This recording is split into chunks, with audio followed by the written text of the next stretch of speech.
இதுதான் CMF Phone 1. இதுல எக்கச்சக்கமான பாசிட்டிவ்ஸ் இருக்கு. ஓவர் ஹைப் பண்ணி வச்சு மொக்க பண்ணி வச்சிருக்க விஷயங்களும் நிறையவே இருக்கு. அதை தாண்டி இந்த போன் வர்த்தா இல்லையா, இந்த போன் வாங்கலாமா வேணாமா, எல்லாத்தையும் தான் இந்த வீடியோல பார்க்க போறோம். இந்த வீடியோ பார்த்த பின்னாடி நம்ம சேனல்ல இன்னும் எக்கச்சக்கமான ரிவ்யூஸ் இருக்கு. எல்லாத்தையும் பாருங்க. பிடிச்சிருச்சுன்னா ஒரு லைக் பண்ணிட்டு சப்ஸ்கிரைப் பட்டனையும் ஹிட் பண்ணி வச்சுக்கோங்க. உங்களோட ஆதரவு கண்டிப்பா இந்த சேனலுக்கு தேவை. சரி, ஃபர்ஸ்ட் இதோட டிஸ்பிளேல இருந்து ஆரம்பிப்போமே. இதோட டிஸ்பிளேஸோட எக்ஸ்பீரியன்ஸ் அண்டர் 15,000 செக்மெண்ட்ல நல்லாவே இருக்குன்னு சொல்லலாம்.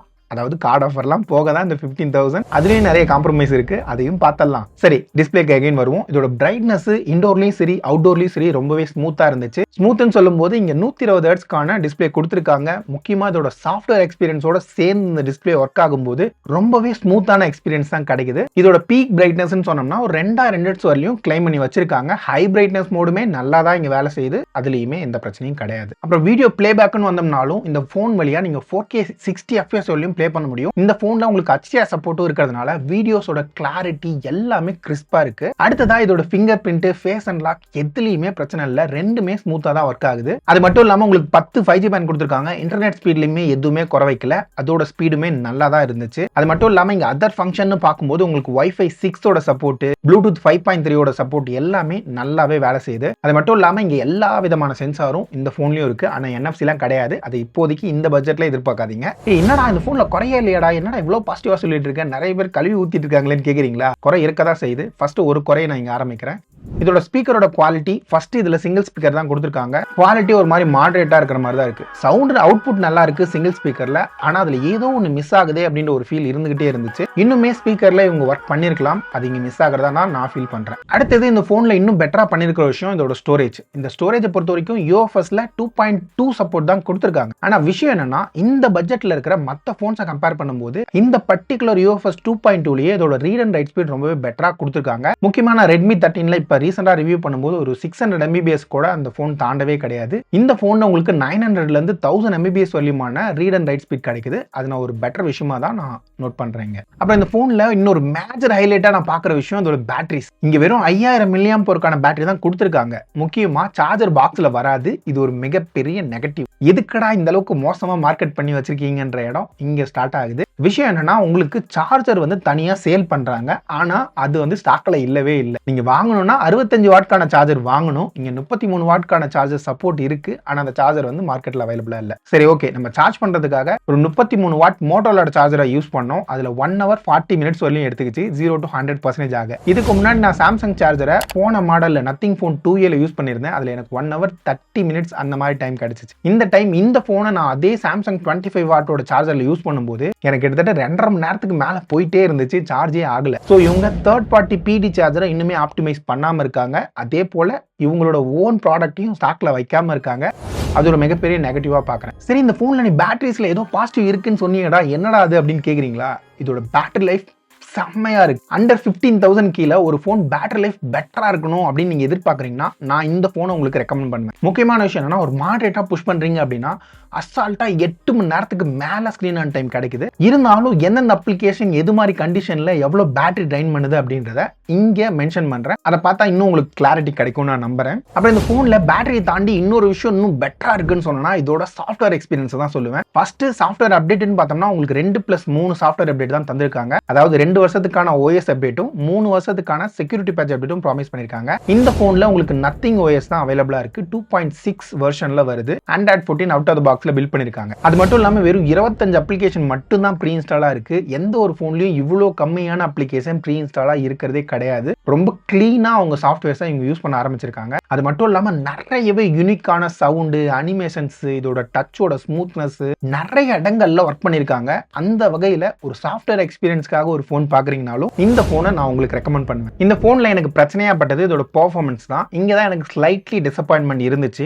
அதுக்கு முதற் காரணம் இவங்க அரௌண்ட் 6.7 lakhsக்கான ஆன்டிடூ ஸ்கோரை கிளைம் பண்ணி வச்சிருந்தாங்க பெஞ்ச் மார்க்கிங்ல சர்டன் கண்டிஷன்ல. ஆனா ரியல் லைஃப்ல நம்மளோட ரீட்டைல் யூனிட்ல ஒரு 6 lakhsக்கான கம்மியான ஸ்கோர் தான் கிடைக்குது.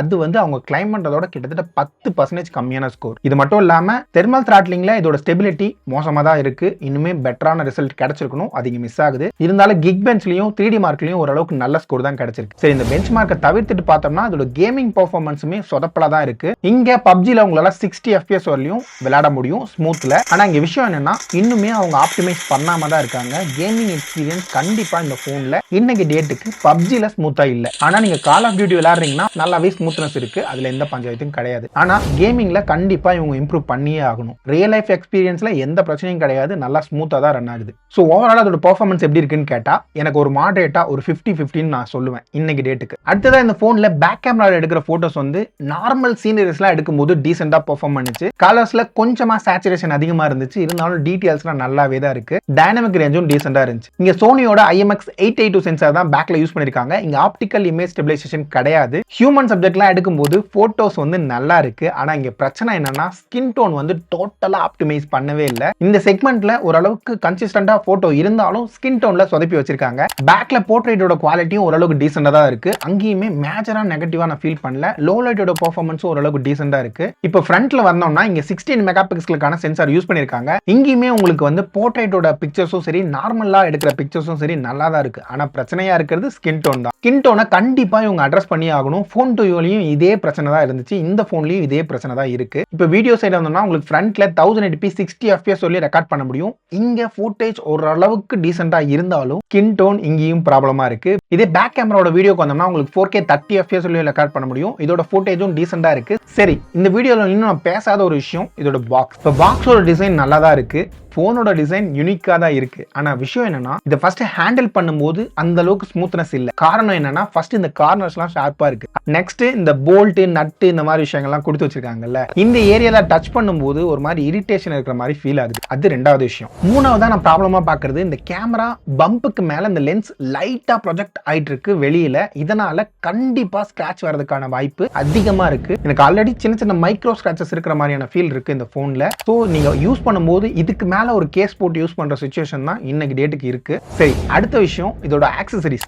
இங்க ஆக்சசரிஸ் எக்கச்சக்கமான பில்டப் பண்ணி வச்சிருந்தாங்க. இன்டர்சேஞ்சபிள் பேக் கவர் அப்படின்னு சொல்லிட்டு. ஆனா அந்த குவாலிட்டியில பயங்கரமா கோட்டை விட்டுருக்காங்க. நிறைய பேர் ரிப்போர்ட் பண்ணிருக்க விஷயம் என்னன்னா அந்த வால்யூம் பட்டன் கீழே நிறைய பேருக்கு பிரேக் ஆகுது. அது இல்லாம வெறும் IP52 ரேட்டிங் மட்டும் தான் கிளைம் பண்ணிருக்காங்க. அது ஓரளவுக்கு வாட்டர் ஸ்ப்ரே ஆகுறதுல இருந்து மட்டும்தான் தப்பிக்கும், அது ஒரே ஒரு டைரக்ஷன்ல. அப்புறம் அடுத்தது இதோட ஆக்சசரிஸ் இருக்குல்ல, ஆக்சசரிஸ் வந்து நிறைய சொல்லியிருந்தாங்க. ஆனா அதோட பிரைசிங்லாம் கேட்டா பயங்கர ஷாக்கிங்கா இருக்கு. இந்த ஆணி எதுக்குடா தேவையில்லாத ஆணி அப்படின்ற லெவலுக்கு தான் இருக்கு. இன்னைக்கு டேட்டுக்கு இந்த ஆக்சசரிஸ்லாம் தவிர்த்துட்டு பார்த்தீங்கன்னா இது ஒரு நல்ல வேல்யூ ஃபார் மணியாக தான் நான் ரெக்கமெண்ட் பண்ணுவேன். இது மட்டும் இல்லாமல் இன்னும் ஒரு 1 or 2 monthsல சேல் வரும்போது இதோட ப்ரைசிங் ட்ராப் ஆகுது அப்படின்னா கண்டிப்பாக ஒரு பெட்டர் வேல்யூ ஃபார் மணியாக அந்த ஃபோன் இருக்கும். பில்டு குவாலிட்டியில் கண்டிப்பாக காம்ப்ரமைஸ் இருக்கு. கேமராஸில் ஸ்கின் டோன்ஸ் கொஞ்சம் பிரச்சனையாக இருக்கு. ஆனால் அந்த ரெண்டு விஷயங்களை தவிர்த்துட்டு பார்த்தோம்னா இந்த ஃபோனில் நிறையவே பாசிட்டிவ்ஸ் இருக்கு. சாஃப்ட்வேர் எக்ஸ்பீரியன்ஸ், பேட்டரி லைஃப்காகவே இந்த ஃபோனை நீங்கள் கண்டிப்பாக வாங்கலாம். இப்போ உங்களோட கருத்து என்னன்றதை கீழே இருக்கிற கமெண்ட்ஸில் சொல்லுங்க. நான் இன்னும் நிறைய வீடியோஸில் உங்களை மீட் பண்ணுறேன். அது வரைக்கும்